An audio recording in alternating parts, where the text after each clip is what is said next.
김봉현 라임 관련된 얘기를 안 할 수 없습니다. 그 얘기 좀 이것저것 한번 드려보겠습니다.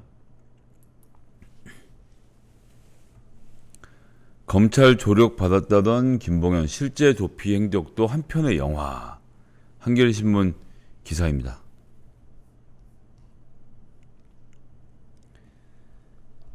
공소장을 입수해서 봤다고 합니다. 전 아직 입수 못했는데 빨리 입수해서 봐야 되겠습니다. 수원 여객에서 161억 원을 횡령한 혐의죠. 자, 여러분들 라임 김봉현 관련돼서 꼭 아셔야 되는 것이 있습니다. 김봉현은 라임의 몸통이 아닙니다. 김봉현은 라임으로부터 투자를 받았는데 이 투자가 매우 사기인 것으로 보이고 그 투자받은 금액에서 스타모빌리티라는 옛날에 수원여객 라임 펀드가 수원여객 스타모빌리티에 투자를 했고 그 투자금을 횡령했다. 그게 김봉현이다. 이게 본질입니다. 그런데 라임 경영진하고 연결이 돼서 빼돌린 돈을 같이 쓴 것 같다. 그리고 김봉현이 본인 살려고 검사한테도 로비하고 정치인들한테도 로비를 했다. 이런 겁니다. 그 이야기는 거꾸로 하면 라임을 만든 설계자가 김봉현이 아니란 이야기입니다. 그리고 공소장이 나왔다는 이야기는 무엇이죠? 김봉현에 대한 수사는 끝났다는 이야기입니다. 김봉현이 무슨 횡령을 했고 무슨 죄를 지었는지는 검사들이 수사를 끝냈어요. 그래서 지금 김봉현이 여당에게 법무부 장관에게 아부를 해도 김봉현이 받았던 수사를 되돌릴 수는 없습니다. 무슨 얘기냐면 추미애 장관이 검사들에게 압박을 해서 김봉현의 혐의는 묻지 말아라고 말을 해도 이미 시간이 지났어요. 이걸 사람들이 자꾸 섞어서 얘기하는데 김봉현은 이미 기소가 됐습니다. 즉 검찰 손을 떠났고 판사에게 넘어간 겁니다. 그럼 김봉현이 편지를 쓴 이유가 그 편지를 읽고 문재인 대통령께서 매우 흡족해 하셔서 대법원장에게 전화를 해서 우리 김봉현 씨 판결은 좀 살살해 주세요. 얘기를 하라는 것밖에 안 되는 겁니다. 그런 일이 일어나겠습니까? 불가능하죠. 법무부 장관은 대법원과는 아무런 상관이 없습니다. 법원과는 아무런 상관이 없어요. 그래서 김봉현이 아무리 추미애 장관에게 잘 보여도 판결에는 영향을 미칠 방법이 전혀 없습니다. 왜냐하면 수사가 끝났으니까. 이 사실을 헷갈리시는 분들이 계신데 전혀 그렇지 않습니다. 설명을 다시 드렸습니다. 제가. 그래서 도피 방법에 대해서 검찰 관계자들의 권유와 조력을 받았다. 검찰 수사팀의 추적 방법이나 핸드폰 사용 방법 등을 받았다는 거죠. 여기서 그 유명한 대화가 나오죠. 기억나십니까? 1도, 2부, 3백. 일단 도망가고 2부. 두 번째는 부인하고 3백. 3번 부인한다는데 이제 그건 아니고 3백은 세 번째로는 백을 써라. 이런 이야기죠. 최초 라임 이종필 부사장 도피 당시 때부터 검찰 관계자들의 도피 방법 등 권유와 조력을 받았습니다. 당시 검찰 수사팀의 추적 방식 등을 얘기를 했는데 이 사람이 어떻게 도망갔는지를 한번 자세한 내용을 보시죠. 놀랍습니다. 김 전 회장은 구속영장 실질심사가 예정된 이종필 부사장을 도피시켰다. 이 전 부사장에게 대포폰을 건네고 고속버스로 부산으로 내려가게 한 뒤 거기에서 기다리고 있던 자신의 지인이 부사장을 다시 차에 태워서 서울로 올라오게, 단시간에 서울, 부산, 서울로 이동하면서 수사기관 추정망에 홍선을 빚었고요. 지인 명의로 숙박비를 결제를 했고, 그리고 부사장은 3개월 동안 여기 머무르다가 은신처를 경기 구리 오피스텔로 옮기고 그 다음부터는 또 자기 친누나 명의로 아파트를 빌리고 그 다음에는 에어비앤비를 통해서 단독주택을 사용하고 위조한 주민등록증을 사용하고 운전기사 한마부기 씨를 통해 차량 번호판과 유심칩을 바꿨다는 겁니다. 휴대전화는 폐기하고 회사 직원하고 연락은 왓츠앱이나 텔레그램, 전화 등을 사용한 것이죠. 그러나 어쨌거나 체포가 됐습니다. 이렇게 놀라운 방법들을 다 알고 있는 것으로 봐서 전문가가 붙어서 조력을 해줬다는 것은 우리가 쉽게 확인을 할 수 있는 상황으로 보여지고요. 그런 가운데 남부지검 검사가 드디어 압수수색을 당했습니다. 조선일보 기사로 확인해 보시겠습니다. 검사 접대 의혹 당사자 2명 했고 제기됐던 강남 룸사롱도 압수수색을 했다고 합니다. 갑자기 이거랑 아무 상관이 없는데 옛날에 그 개그 봉숭아학당 보면 정유미 포레버 하던 거 생각나십니까? 갑자기 그 대사가 생각이 나네요.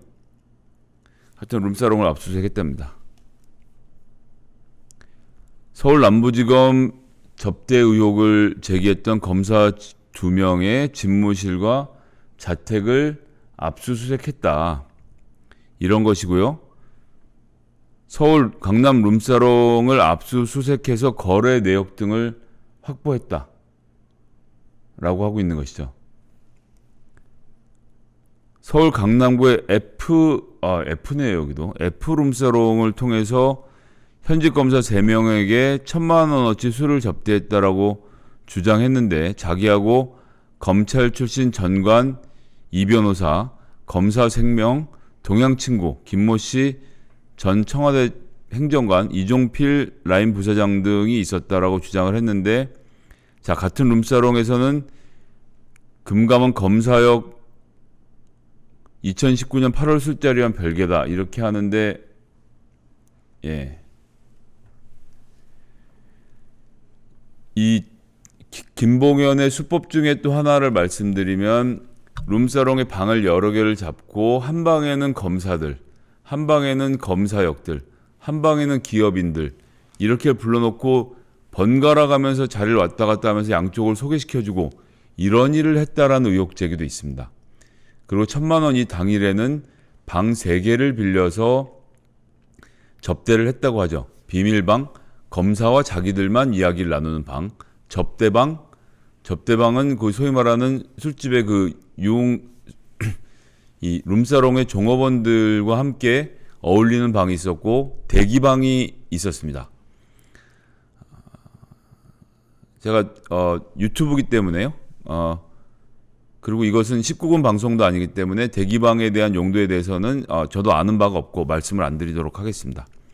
그런데 여기서 중요한 것은 김 씨가 주장한 7인의 경우 김 씨를 제외한 나머지 6명 모두 그런 술자리에 간 적이 없다라고 부인했다는 것이죠. 1도, 2부, 3백. 1도, 2부, 3백. 1도, 2부, 3백입니다. 일단 도망가고 근데 검사는 도망을 못 가죠. 2부.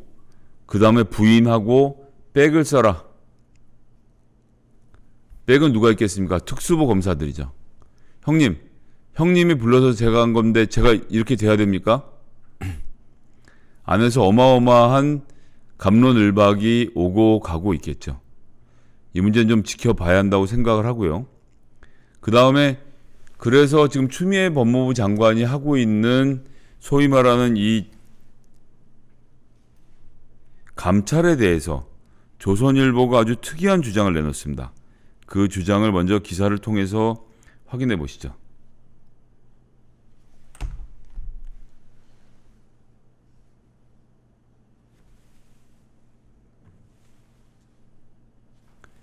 검사들 윤건향 감찰 사건 4건 추후 법적 책임져야.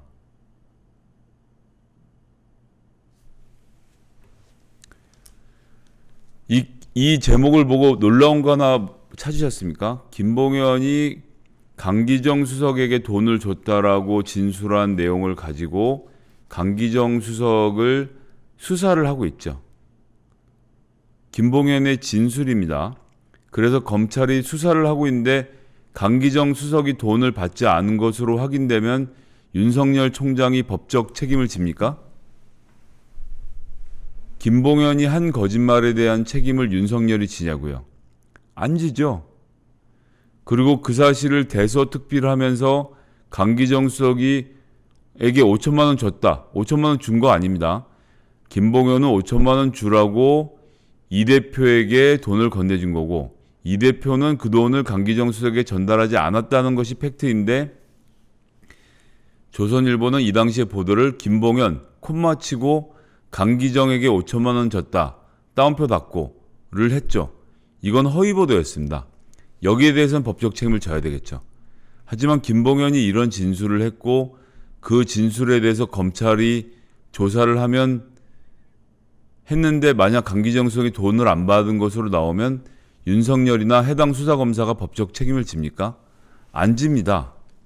그런데 같은 범죄자, 다른 사람도 아니고 같은 피의자인 김봉현의 진술을 듣고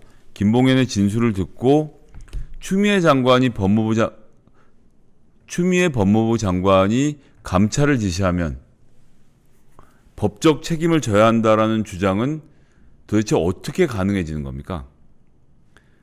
검사들이라고 못 박았죠. 왜냐하면 저런 정신 나간 이야기를 해줄 변호사를 찾기는 쉽지 않았을 것입니다. 그래서 뭐 기사 내용은 볼 것도 없지만 추미애 장관이 감찰 지시한 것이 범죄자의 입에서 나온 얘기를 기초로 했기 때문에 이게 사실로 드러나지 않으면 추미애 장관이 법적 책임을 져야 된다는 주장은 말도 되지 않는 것입니다. 그런 주장이 있었고 그에 대한 정황이 확인됐으니 추미애 법무부 장관은 사실관계를 확인해 보라고 감찰 지시를 한 겁니다. 감찰 결과 아무 문제가 없으면 즉 예를 들어서 조금 전에 보여드린 2명의 검사를 압수수색한 결과 김봉현이 특정한 날짜에 다른 곳에 있었던 것이 입증되고 알리바이가 성립이 되면 감찰 결과 무혐의로 종료가 되는 것입니다. 무혐의로 종료가 됐으면 됐지 왜 거기에 대해서 추미애 장관이 법적 책임을 집니까? 감찰 결과가 잘 나오면 박수치고 넘어갈 일 아닙니까? 김봉현을 욕하면 되는 것이죠. 검찰들은 김봉현의 진술만 믿고 여당 정치인들을 마구 소환하고 조사하고 청와대까지 압수수색을 가면서 같은 진술의 신빙성을 따져보자며 감찰을 하자고 한 추미애 법무부 장관은 법적 책임을 져야 된다고 말하는 이 모순. 감찰은 유죄 판결이 아닙니다. 감찰은 사실 여부를 확인하는 작업이고 감찰 결과 무혐의로 판정이 난다면 그걸로 끝인 겁니다. 검사들은 지금 내가 낸데 감히 나를 감찰을 해? 이 이야기를 하고 있는 것입니다. 검찰이 얼마나 무소불위의 권력인지를 제대로 보여주는 것이죠. 지금 김봉현의 진술로 고통을 받고 있는 여당 정치인들이 이게 끝나고 나면 윤석열 총장에게 법적 책임을 지라라고 소리를 치겠습니까? 당연히 아니죠.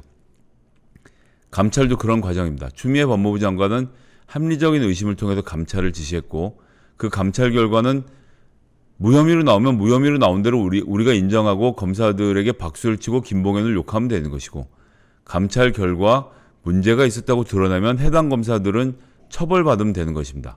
특히나 지금 같은 경우는 해당 사실을 부인했기 때문에 여기에 대한 공무원으로서의 책임 그 검사들이 져야 되겠죠. 어떻게 진행되는지 그 과정을 계속 지켜보도록 하겠습니다. 관련돼서 조선일보가 한 문제 제기인데 여러분들이 꼭 아셔야 되는 이야기가 있어서 하나 드리려고 합니다. 전파진흥원 옵티머스 1060억 투자 미스터리. 이건 이렇습니다. 옵티머스 관련돼서 1060억을 처음에 투자할 때 어떤 권력자들이 전파진흥원에 압력을 넣은 것은 아닐까? 이것이 조선일보의 문제제기입니다. 저는 그리고 이 문제제기가 타당하다고 생각합니다. 조선일보는 내심 이 속에서 권력자가 나타났으면 좋겠다. 청와대 관계자가 나왔으면 좋겠다라고 간절하게 바라고 있을 것입니다. 그렇게 나오는지 안 나오는지는 저는 지금으로서는 알 수 있는 여부는 없습니다. 옵티머스의 주범, 라임의 주범이 김봉현이 아닌 것처럼 옵티머스 역시 옵티머스와 관계된 정관계 로비를 받은 사람들이 주범이 아닙니다.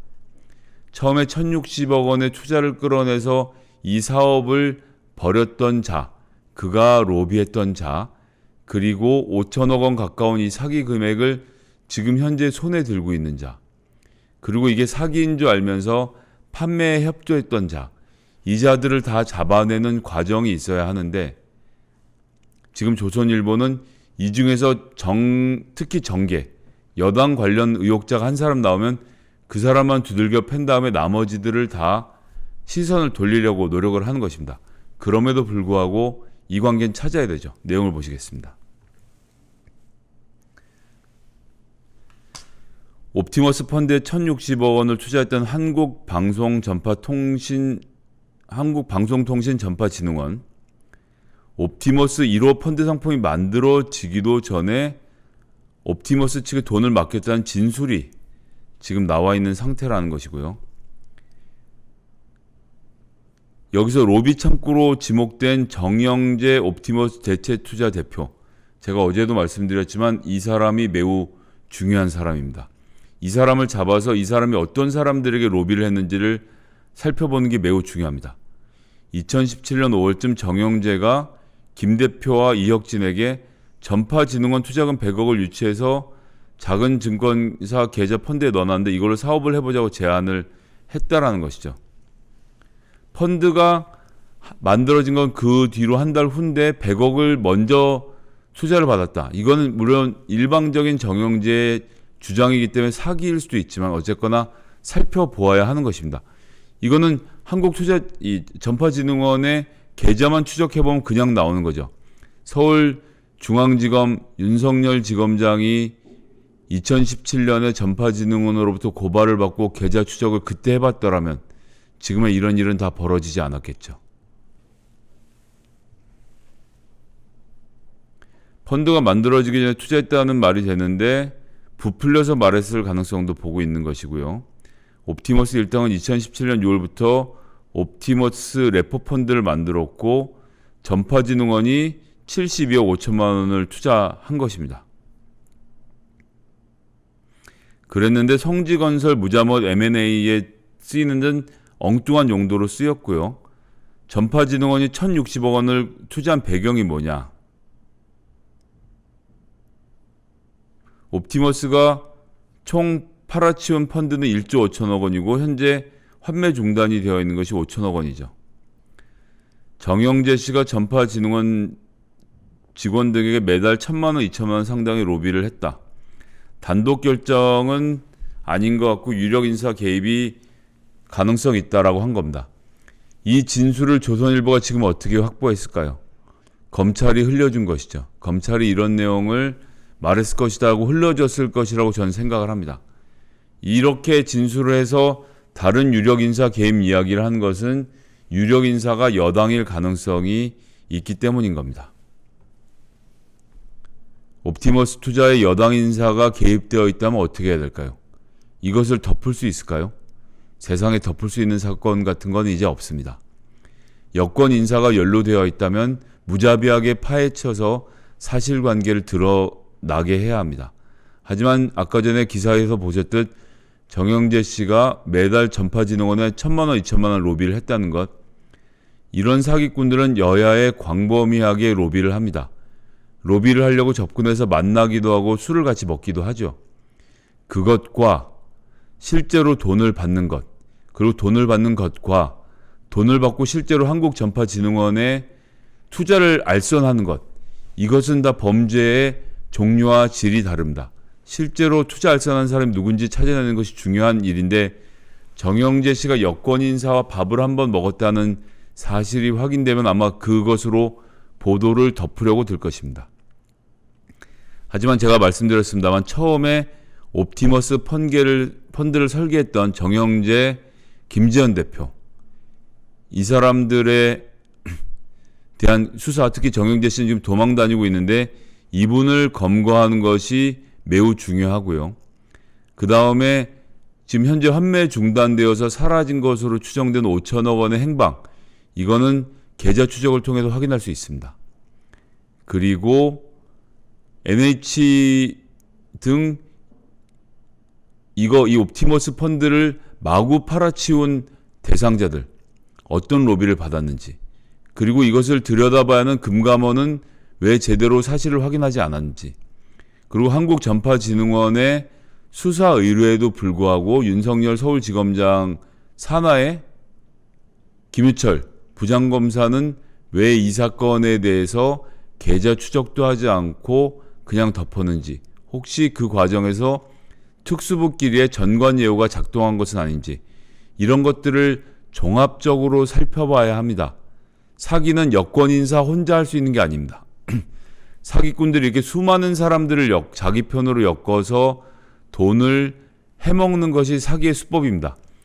이 와중에는 여당 인사, 야당 인사, 검찰 인사 모두가 드러날 가능성이 있습니다.